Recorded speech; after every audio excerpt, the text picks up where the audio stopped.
for the Commonwealth. We gather here and feel the weight of the world on our shoulders.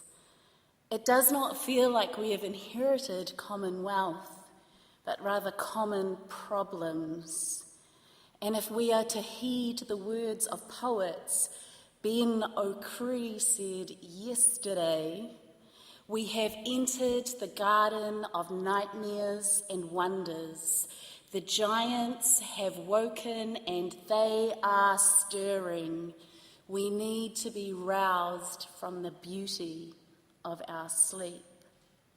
Indeed, we have entered this strange garden in this city, London, epicentre of epitaph, epitome of empire. The stones in the squares remind us that we died for this. The war memorials murmur numbers, not names. We bring our dead with us, and they are already here. Not just the ones marked by marble, but our ancestors, the original inhabitants of the lands discovered, who lie in the unmarked graves and unmentioned massacres and battles unspoken of and untaught wars. We carry them like stones in our bodies. They too contribute towards this Commonwealth. They gave more than they should have. Commonwealth, we come with twin sides of the same story, either trauma or gain, both of it pain, two sides of the same coin, heads or tails.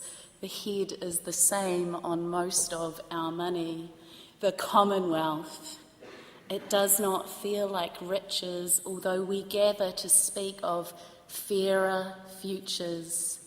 Truth be told, it is fear of the future that we most have in common. But I did not come to sing a siren song on the sinking ship of empire. I come to sing of sinking islands. In the South Pacific, on the blue continent where I come from, what is at stake is the very land we stand on. The earth itself rejects us. It reneges its responsibilities.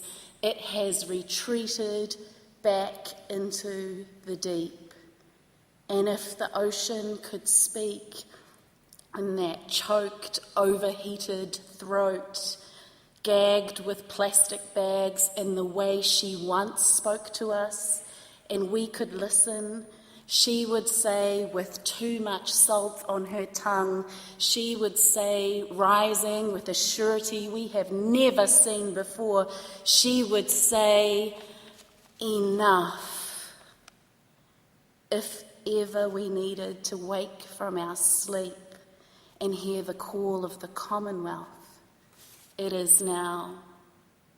The islands of Oceania, Kiribati, Tuvalu, Samoa, Tonga, Fiji, Vanuatu. We are the canaries in the coal mines of climate change, singing and ringing the unruly bells, beating the big drums, and yet drowned out. So here we gather, the call of the Commonwealth. And yet it is the uncommon wealth that may save us all.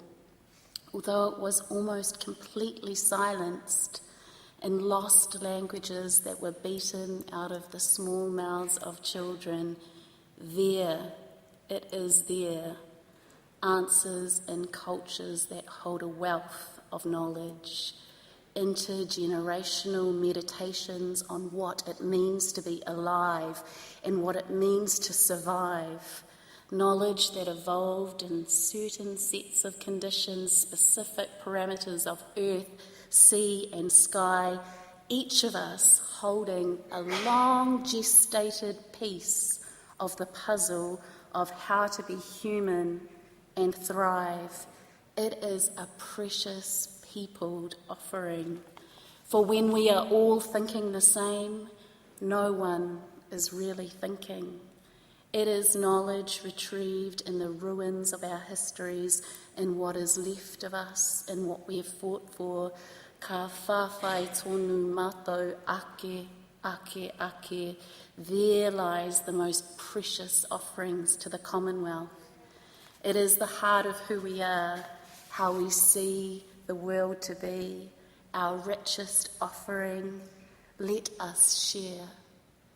My people have always known that we are all relatives, common ancestors, the same stardust in all of our bones, the rocks, the trees, the leaves, all of these, our relatives, all of us part of the family of things.